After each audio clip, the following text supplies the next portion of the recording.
If you're muted, just unmute yourself.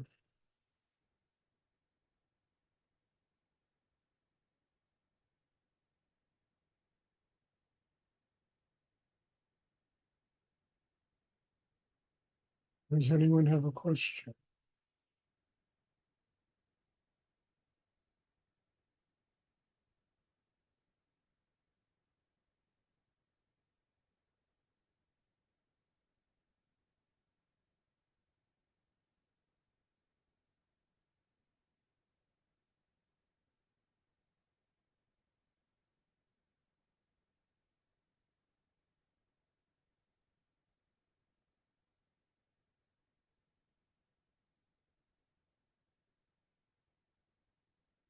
Yes, Josh. Quick question, Stuart. You have a question? Yes, sir. Can you talk about when you took your trip and saw Kalu Rinpoche and maybe what you learned there and that might be significant to the present? My trip to India, this back like in the late 70s. It was, well, I've spoken about this so much, but what the hell, it bears repeating. I mean, it was a miraculous trip that started out being very simple and without many expectations. And going to India, I was with a student of mine, and we went to Darjeeling, met some Tibetan lamas, and I asked them. One of them turned out to be a very good Tonka painter. And God bless him. I brought him to the United States. I don't know where he is today.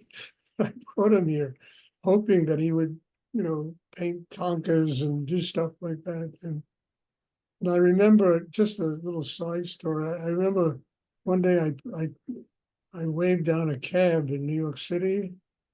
I got in the cab and it was a Tibetan guy in the front. And we got to my destination. He refused to take money from me. And it turned out it was this Tonka painter that I brought from India who was driving a taxi cab in New York. And God bless him. I hope he's doing well. And it's been really a long time. It's been since the early 80s. But anyway, back to my trip to India. This Tonka painter and his brother took us to just about every monastery that was in and around Darjeeling. Darjeeling was the home of a huge Tibetan kind of expatriate community. And we went from monastery to monastery. And to be honest with you, I felt nothing when I was sitting with these Rinpoches. I didn't feel a connection to them. I didn't feel like they were teaching me anything. I mean, I wasn't rude or anything, but I just, thank you very much. And we left. And then they said there's a monastery about 10 kilometers from here called Sunada. And would you like to go there? And I said, yes. So we went to this monastery. We went up into the courtyard, and there must have been a couple of hundred monks sitting there, Om Mani Padme Uming it, with prayer beads and the whole thing. One of them came up to us and said, can we help you? And I said, is it possible to see the Rinpoche? Well, Rinpoche is very sick and he's not seeing anyone. And, so I said, look, we've come about 9,000 miles. I was living in Texas at the time. Come about 9,000 miles. Is there any way you can just ask him just for a few minutes? Came back with this really surprised expression on his face. And he said, Rinpoche said he will see you. So we went to Rinpoche's chambers. He was lying in bed with a blanket up to his neck, very aesthetic looking person who looked like he maybe had 3-4 weeks to live. And we gave him the silk scarves and sat down at the foot of the bed. And I said, Rinpoche, I don't want to disturb you. I know you're not feeling well, but can you talk a little bit about Tibetan Buddhism? Rinpoche talked for about an hour, which was amazing to me. And when he was finished, I asked him, can we possibly come back again tomorrow? And he said, please, you're welcome. So we left and came back the next day, and Rinpoche was sitting in his teaching robe, in a robe, on the bed, and we gave him the silk scarves, which is that term that you have to do with, you bring a present and the silk scarf, the white scarves. And I asked him again, can you talk about Tibet Buddhism? And he went on for about an hour. Mostly, I don't remember the things he talked about. It was too much. But I do remember the Shakti coming out of him. And each day it got more powerful. And it was Shakti that was transforming my system. He was literally giving me a Tibetan Buddhist education, which I got in 3 days. When he finished the second day, I asked him, Rinpoche, can we come back again tomorrow? And he said, yes. And well, on the way out, my student said to me, he said, there's a practice in Tibetan Buddhism called Tumo. That's one of the 6 disciplines of Naropa. And it's Tibetan yoga. And it's very similar to what we do. And I didn't know this, And I said, okay, now I have some real ammunition when we come back. Came back, Rinpoche, as I sit here and breathe, he was sitting in full teaching regalia on a throne chair when he came back the next day. And this guy looked like he was going to die, 2 days before. We sat down, we gave him the scarves again, we sat down, and I asked him, I said, Rinpoche, can you talk about the 6 disciplines of Naropa, specifically the discipline of Tumo? Rinpoche went on for 3 hours. It was extraordinary.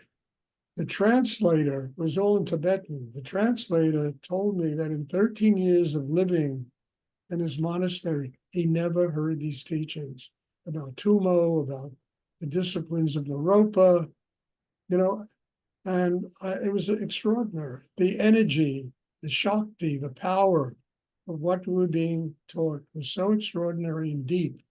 It was transforming me right on the spot. And I asked him, I said, Rinpoche, I was thinking of moving back to New York because I thought I had done just about anything I could do in Texas. I knew if I spent another year there, I just, it wouldn't work. I had built this big situation, beautiful Tibetan temple. It was an apartment building I built. It was really, if you ever want to see it, just go on Google and put ashram in Denton, Texas, and you'll see what I did in 9 years while I was there. Anyway, he said something to me that really was extraordinary. He said to me, and it's something that is which I think one of the most powerful things I learned from him.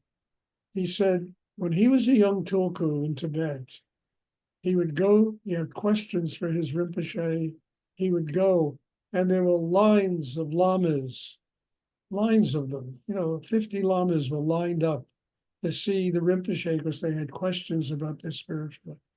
And he said, today you can't find anybody to teach. It sent shivers through me. This remarkable being was dying because he needed somebody to come there to milk the cow. And it was one of the most important lessons of my life. Came 9,000 miles in order to sit there and milk this extraordinary being of great knowledge, wisdom, and more than anything else, Shakti, that literally transformed me on the spot. I asked him if I should move back to New York, and he said, yes, you must move back to New York because your teachings will become known all over the world if you do. he didn't even know what I taught. But we were sitting there 3 days doing the meditation that I learned from Rudy. Very deep inner work that opened this man, unbelievable, to pass on great wisdom, great Shakti, great energy. Now, again, it was Tibetan Buddhist teachings. I didn't take in the intellectual thing. I didn't memorize anything. All I knew is that I could, every day of my life now, I find Kalu Rinpoche in my heart. And I didn't even know who he was. It turns out he was on the level of the Karmapa, the Shamapa, the Dalai Lama. He was an extraordinary being. And 150 lamas were sitting in the courtyard with their prayer beads. Nobody had the need to go in there and understand that Rinpoche was dying because he needed somebody to teach. And the reason I know this is maybe 10 years later, I was I was giving a talk at a yoga society in San Francisco. And one of my students came up to me and said, Stuart, you're not going to believe this. You got to hear what this guy just told me. The guy was a disciple of Kalu Rinpoche. And he said in the late 70s, Kalu Rinpoche was dying. And these two seekers came from the east, or from the west. Their need for spiritual life was so strong that it brought Kalu Rinpoche back to life again. It became a legend in their monastery, that meeting. And I had no idea about Naropa, Tumo, anything about. I mean, I love tankas, and I used to buy them all the time, and I would sell them all, and I had, I probably, when I had my gallery in New York, I had more tankas. I sold more tankas than probably anybody in the history of the city, and I had hundreds of them that used to come through my hand. I remember once a story, Chris isn't here, but she could testify to this. She was working for me at the time. I was having some coffee with some art dealers around the corner from my gallery. And I get a phone call from Chris saying, you got to come here. There's somebody who wants to meet you. So I go over there, and there's this Tibetan Lama dressed in the robes, and he had a whole coterie. He must have had 20 people with him there. And we started talking, and I said, okay, come upstairs. I want to show you my upstairs. I have some very nice tankas up there. So I listened to them talking, and I said to him, you're not His Holiness the Shamapa, are you? And he said to me, yes. I said, oh my God, Your Holiness, I got a tanka about 3 days ago of you in the 17th century. So he looked at me, what? I said, I rolled out this tanka, and it was the Shamapa. And the painting was from the 17th century. And he said, oh my God, I knew this painting when I lived in the monastery in Tibet. He said, I must have this painting. So I said, they had 20 people there, and I said to them, look, they said, oh, give it to Mr. Shum. I said, no, wait a minute. I paid $2,500 for this tanka. I said, how many people do you have in your lamasery? Oh, there's about 300 people that come. Look, if they chip in $10 a piece, I'll give you this painting for $2,500, exactly what I paid for it. And I'll sell, I'll give it to you this way. Anyway, they came back a day later with the money. They raised it in the monastery.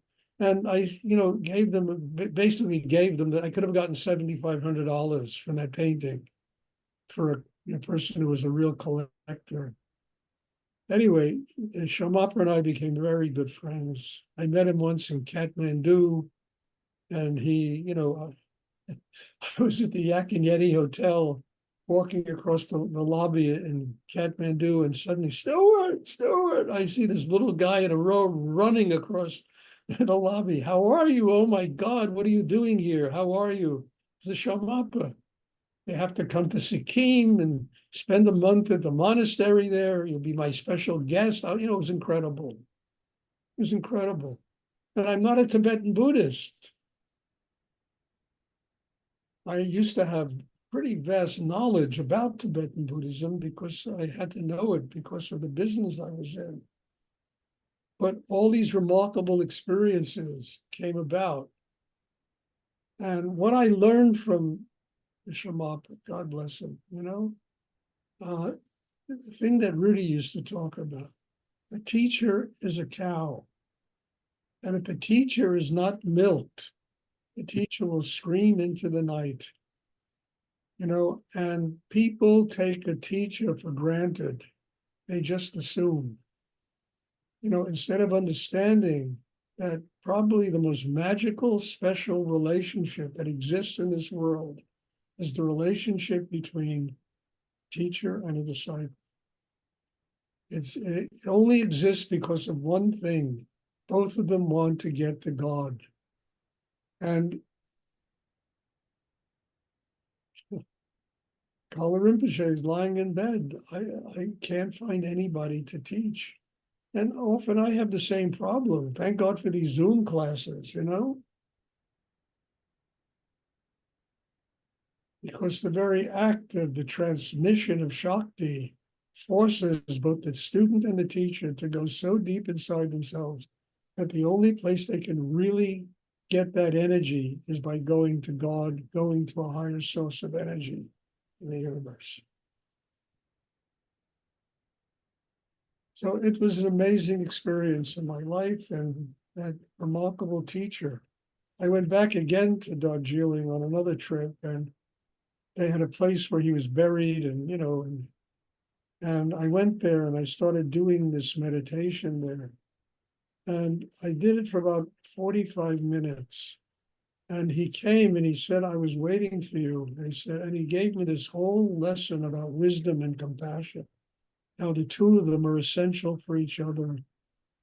And wisdom enables one to live in this world with compassion for the suffering, the pain, the difficulties that go on in life.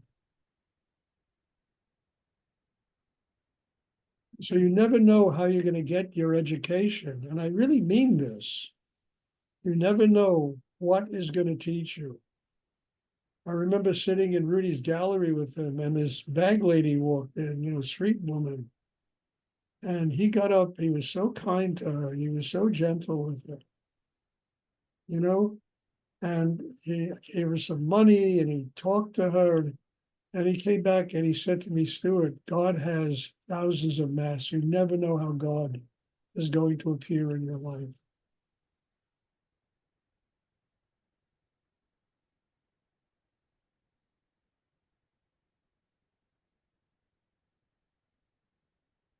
I mean, I was a young, person then. This is like, late 70s, up about 77. But it was a life transforming experience. And again, I don't remember his words were all in Tibetan. And I had a translator who spoke, not great English, translating. I don't remember the words, but the energy, the power of that experience has been with me till today, has nurtured me till today. And when he told me that, it just sent chills through me. When I was a young tulku, because I had the same experience, wanting to teach people, you couldn't find people to teach. Rudy used to talk about the same thing. Teacher's a cow, you got to milk the cow, or the teacher's going to scream into the night.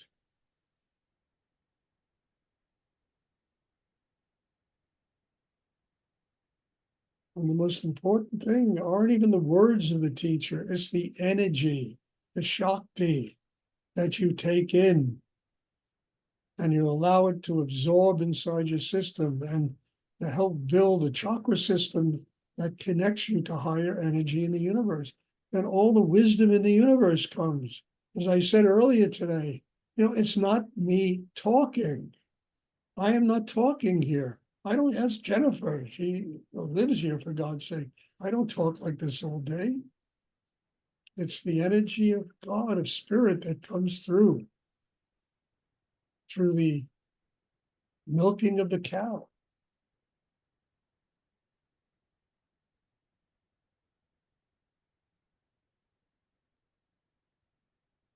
And one of the most dangerous things is to take it for granted. It's the only thing that passes as you get older.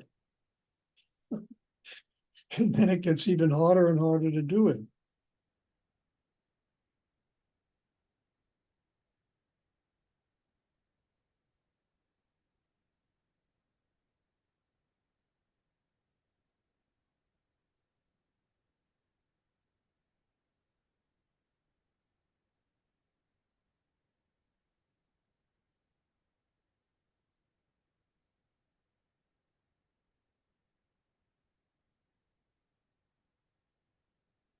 Does anyone else have a question? To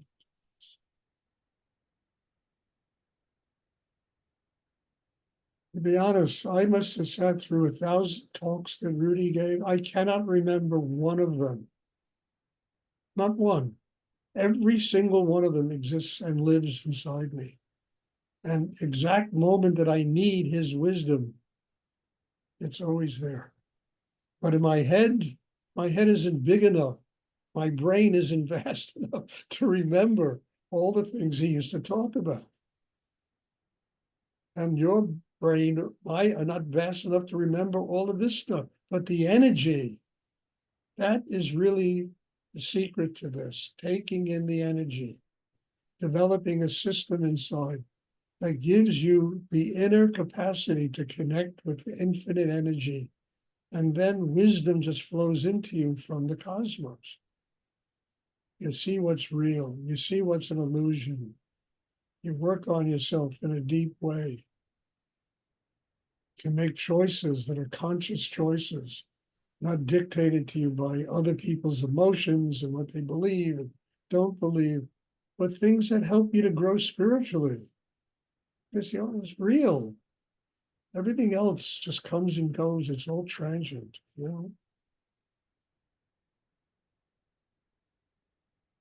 Not saying I'll repeat it because I say it all. Not saying we don't enjoy the Maya, the karma, the illusion. We're here to learn to enjoy life, to be happy people. But don't transform Maya, illusion, into God. When we start worshiping all these things, money, power, success, have money, have power to do things in your life, have success, and use it as a tool to remind you that there's something much higher in the universe. You can enjoy it and you can grow past it.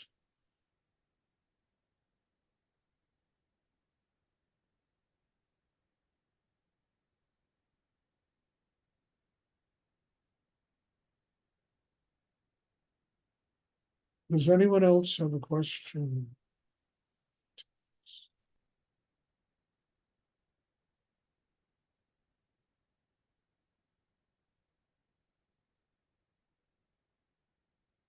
I hope it's clear what I'm talking about. It's very important.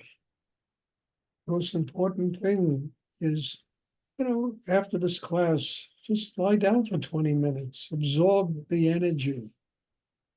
Don't start thinking and I got to do this and that, but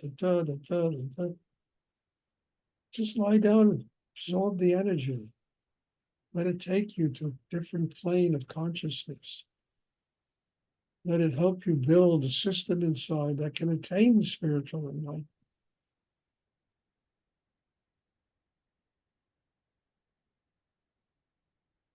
And what is it to be spiritually enlightened anyway? Just to be a happy person. Frankly, it's no more complicated than that. And I really mean it. No more kind of happy. Just have joy in your heart, love, compassion, wisdom and compassion. You have wisdom and you share it with people that are open to receive it.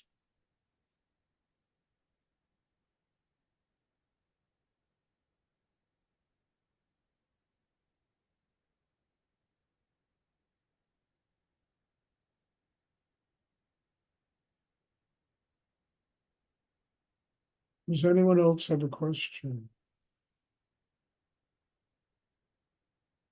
Well, just one announcement. I've been announcing it, next Thursday, I have to go away. I have to go. My daughter's birthday, so I'm gonna go. So she's moving into a new apartment. I'm gonna go celebrate next weekend. So I'm gonna go from Thursday to Tuesday. And I probably will have class. If you get a notice in the morning that there's class, there'll be class. If not, then, I can't arrange it. Okay, if there are no more questions, thank you all. God bless you all. And thank you for being here, being in my life, demanding that I go to a kind of depth inside myself that is absolutely extraordinary. Thank you. God bless you all. And there will be class on tomorrow. See you then. Thank you. You're welcome. Thank you. Good night. Good night. Thank you, Stuart. You're welcome.